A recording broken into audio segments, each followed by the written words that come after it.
Good afternoon and welcome back. This is my conversation with my friend Rose, just having a bit of conversation. In our previous talk, we were having a look at general life, where he grew up, what he did as a young man, his profession, and towards the end of that first part, he mentioned something about racism and the fact that the Australian government is a fascist government. Yes. So I would like you to welcome back. Yeah, Thank you. Jeffrey. How are you today? Quite well. How does it feel to be 83? 83. I don't really think about it. I just think about keep on breathing. Okay. They say that's always a good sign. Just keep a breathing. good vital sign. Breathing. It is a good True. It is. It is a good. Prepared. But you feel alright. Uh-huh. But you feel alright. Oh yes. Well, yes, I do because I don't wish to think about it. Very good. Yes, I You don't wish. you look strong and I know. very active for your age. Well, no, I don't think so. No. I see you running all over the place. No, my father at this age, Yeah. he was still working. At 83? He was climbing ladders, cleaning windows, climbing. You got very good genes. Oh, I hope so. It's obvious you do. Anyway, you mentioned something about this Australian government being a bit Yes, of a I fascist think- country. I Do you think want to withdraw, retract that? No, not at all. No, because today, just before I came here, you know what I saw on TV? What? Not on TV, on the computer. Olympics. No, a statement from the New South Wales Premier Yeah. saying, Gladys Berejiklian. or whatever her name is, yes, saying Yeah. that those people who protested Yeah. about against the lockdown Correct. were really giving a death sentence to their loved ones. Did she say that? Yes, it's on. Yes, And what are your thoughts about the protesters? I'm all in favour. Are you? Because lockdown does not prevent transmission. It's been proven. It has been proven. The lockdowns are state mechanism of controlling the population.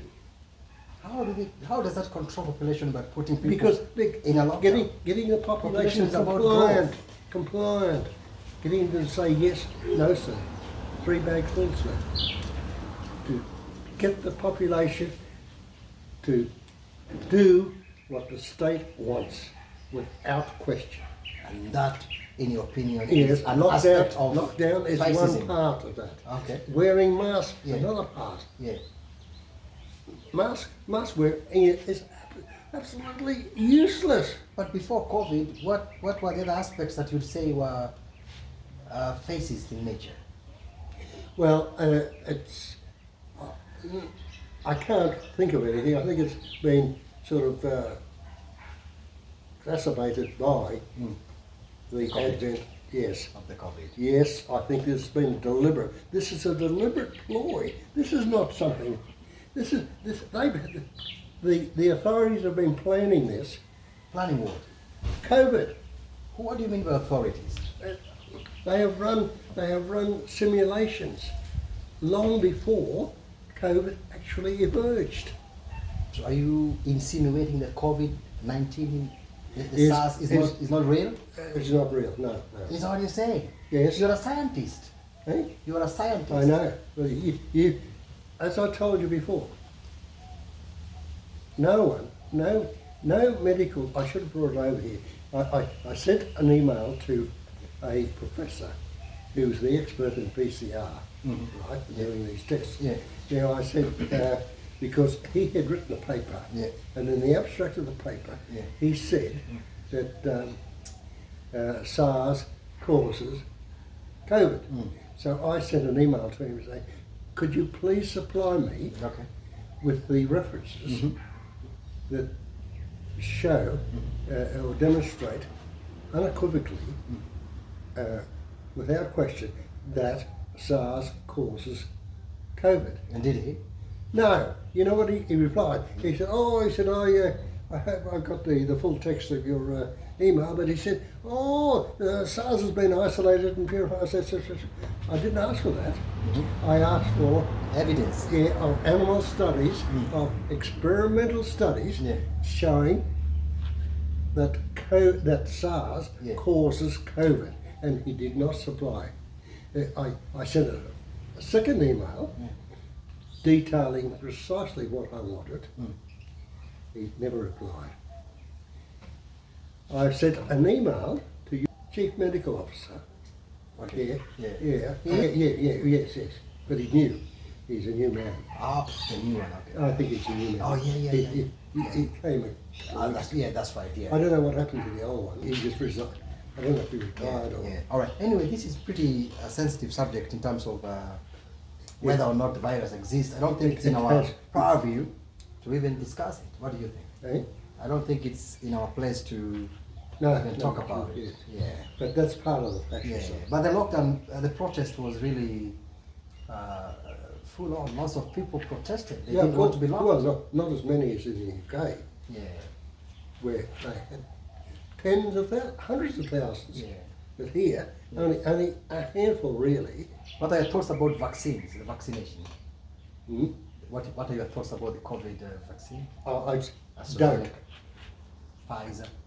Don't. I told my wife who's in Thailand, I said, do not have the vaccine. Why? Because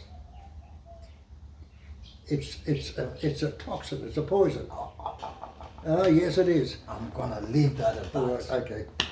That's pretty strong words to use. Yes. We also talked about racism in our last conversation. Yes. I wanted to highlight the racism that was inherent, virtually inherent in Australia when I was growing up. And how was it? You mentioned about a schoolmate who was an indigenous Australian, and you were good friends. And your brother was particularly very... No, you couldn't avoid being friends. You went to the same school. How many? What was relations? Or the ratios of... the whites dominated, of course. Okay. But we had full-blood Aboriginals, part Aboriginals, right through to Aboriginals who were white. So we had all the gradation. Okay. Yes, in skin colour. Yeah. And we sat next to one another in the schools. We played in the playground. Let me ask you, Ross, in your opinion, what is racism? In your opinion? Racism is one group, one racial group, declaring that they are superior. Ethnocentrism. Yeah, well, yes. Okay. Yeah, I suppose you could say that in order to bring in the attitude of Jews to non-Jews. Yes. Okay. And you have experienced that. Would you say Australia is very... Are they sensitive to that? Is it in our face? They were even sort of anti-Italian, anti-Greek. When I married my first wife... Let's talk about your wives. You've just mentioned about your wife in Thailand. You've talked about your my first wife is an Australian-born Italian. Okay. When I told my parents that I'd already married her... The Italian one? Yeah, you would have thought that I'd married a woman from Mars. Yes. Why is that? Because Italian. Oh, no. Why? Because of the way in which the British, sort of the Anglo-Saxon viewed the Italians or continental people. Even though they're white. Yeah. Italians, Greeks, French, you name it. Okay. Yes. So there was those preconceptions. Because British is best. We were taught that British is best. Do you believe it? No, rubbish. But anyhow, yes. So my first wife never wanted to let anybody know that she was Italian. So she had experience, even though she grew up in a town where most of the townspeople were Italians? Yeah, or descended from Italians. Yes. Yeah. Yes. Even so, she outside that town, say in Canberra, she never ever told anybody that she was Italian. Does she speak English? Oh yes, quite well. Oh, very good. Yeah, English. Italian and some French. Yeah. So yes. So there was not only here in Australia, not only this dislike of coloured people, but also of non-English speaking. Ah. So would you say the English were somewhat superior? Oh, or they in their, thought in their they thoughts? were, yes. In their thoughts, yeah. Oh yes, I experienced it. I experienced it when I was working at the University of Canberra. Yeah. The department was composed on the academic side, nearly all English, and even on the technical side, all English. Okay. Now they viewed Australians as being sort of peasants. Is that right? Colonials, yes. Even amongst you Yes, white people, yes, there were those yes. segregations. Yes. Mm. There was one man there who'd been a lecturer in a university in Nigeria.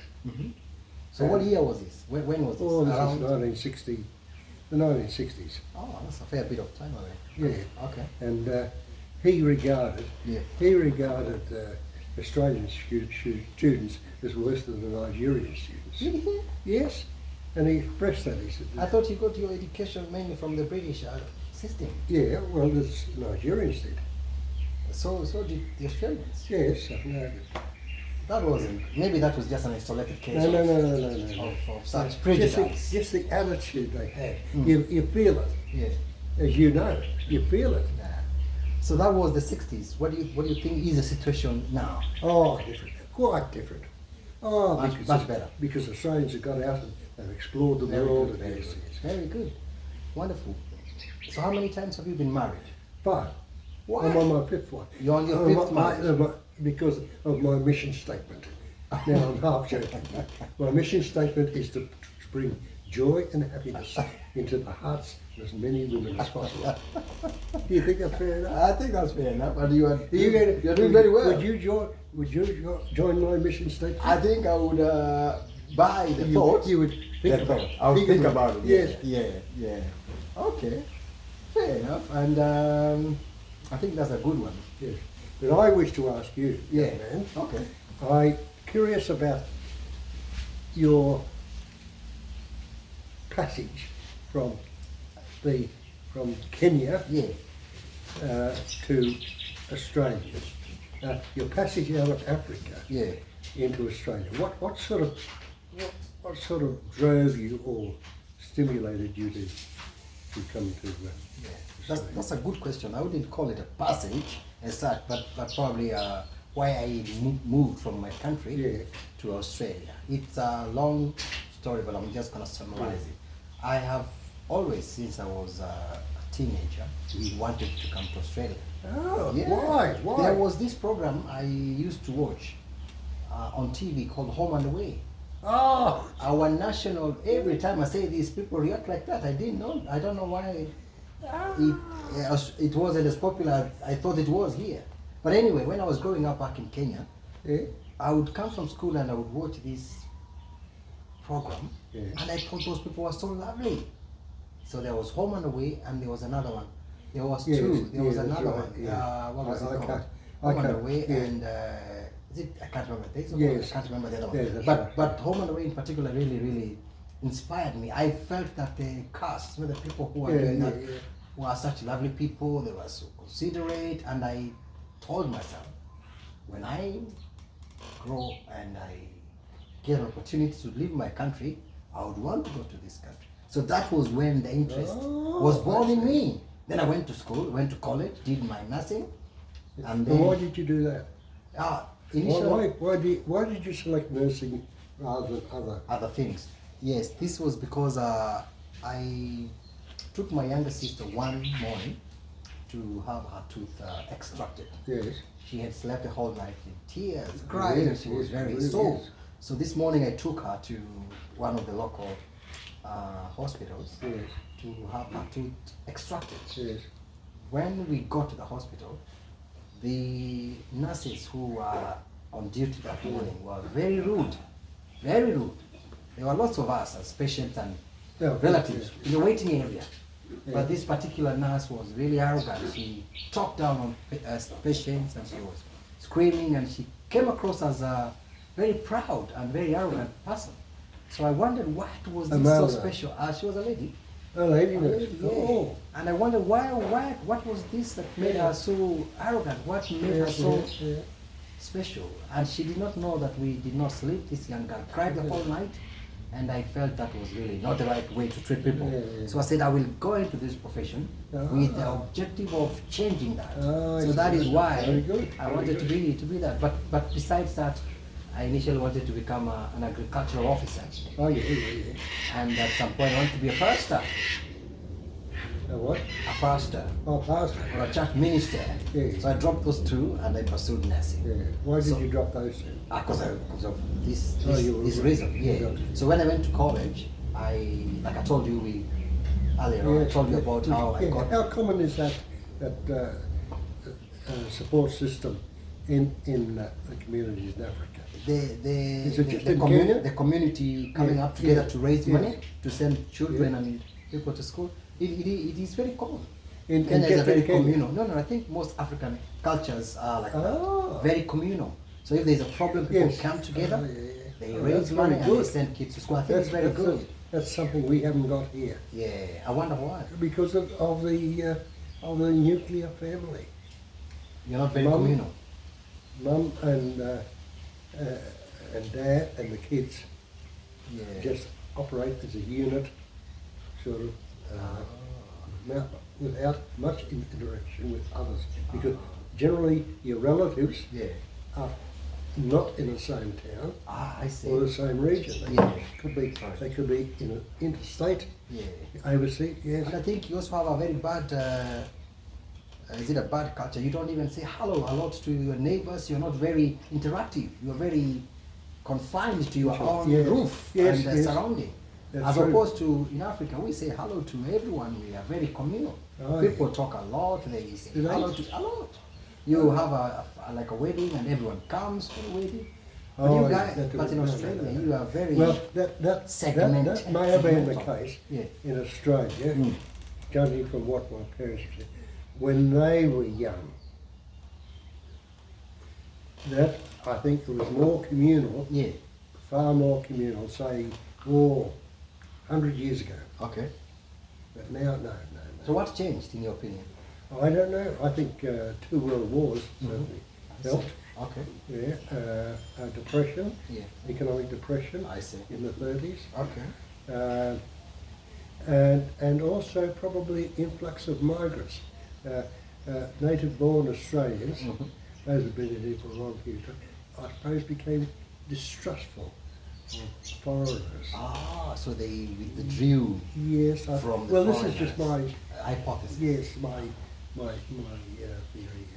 Yes. Okay. Yeah, so that's how I got into Australia, and I came straight to Darwin. And you haven't moved? I haven't moved. You mentioned when we last talked that you remember growing up you heard on the news of how the bombs fell on the Mau Mau of Kenya. Oh yes, I can still picture a newsreel. Okay. It was a newsreel. Yeah. In fact, it was a hill, from memory, a hill, certainly a forest. Okay. Yeah. And RAF aircraft bombing that area. Yeah. Terrible, isn't it? Yes, of course. Those were the Mau Mau as I told fighters. Not the first time the RAF was bombed. Virtually unarmed tribal people. They did it in Iraq in the 1930s, before the Second World War. Is that right? Yes. Not only did they bomb them, but they used poison gas. Poison gas? They did. On the Iraqi tribesmen. Bomber Harris, who became the chief architect of aerial bombing during the Second World War, was the one in Iraq overseeing that operation. Very aggressive. Very aggressive. So, wonderful. All right, I think that's about it for this part, my friend. Thank you very much for sharing a few of your thoughts with us. We finished? Nearly. Oh. You probably can mention anything about your thoughts on how Africa can, because you've got lots of interest. Oh no, on Africa, no. how Africa Look, can become Africans have heard enough from the white man. No, truly, Okay. it's up to the Africans. Yeah. Okay, they make numerous mistakes, but it's up to them. Yes. It's their country, and they've got to either wreck it Yes. or improve it. But just take a look at Australia. The damage done by white settlers in Australia, damage to the environment, has been enormous. White settlers. Yes, my ancestors, who've been farmers here in Australia since 1840. 1840. Yes. Mm. And, And they settled New South Wales. yes, because he was forced out because he was transported for 15 years. That was his punishment for sheep stealing. For sheep stealing. Yeah, he was very fortunate that he wasn't hanged. Oh. So he spent That was a method of execution. yes, and when he was sentenced, Yes. one Yeah. of the criminals Yeah. with him Yeah. was hanged for sheep stealing. For sheep stealing. Mm. It must have been very terrible there. I would like us to finish by you telling our viewers, I know you are very particular on how you prepare your food. Only one aspect of how you prepare your grapes. You talked about soaking them in. Oh, yeah, well, yes. Powder. I've got, Why do you I do got it? a little bit slack about this, but Okay. in the last few weeks. Yeah. But I read somewhere, probably on the internet, Okay. that in order to remove Yeah. the chemicals pollutants, Yeah. or let's say pesticide residues, is to soak your vegetables and fruit, or fruit like grapes Yeah. and apples, in a solution of baking soda Yeah. and vinegar. And vinegar. Yes. How long for? Or at least for quite a few hours. Okay. But then I thought, well, what I need to do Yeah. as a scientist, Okay. I need to run an experiment, just soaking them in water, Okay. right, Uh-huh. and soaking them Like a control. yeah, in baking soda, soaking them in baking soda plus vinegar, testing the liquid residue Ah. to see if there are any. Ah. But I haven't got the chemical equipment to do that, nor have I got the chemical knowledge. Yeah. But yeah, that's what I should do, Yeah. because women generally Mm. soak their vegetables in water. In water, yes. Yeah, to get Yes. rid. To get rid of that. Eh? To get rid of that. Yes. Yeah. Well, As yeah. opposed to pesticides or such things. No, yeah, I don't think a pesticide would. But anyhow. All right, very good. I think that's about it, Rose. Thank you very much. We will surely catch up again so we can talk about other things. But for now, thank you very much. Why do Africans shake hands a great deal? Tell me, why? We like it. We Yeah, like it as opposed because- to saying hello. We like shaking hands. Yes. Touch. A sense of touch. Ah. It brings that connection. Yeah. I'm not sure where the greeting came from, but I Yeah. think it's a beautiful thing. You don't think it's European?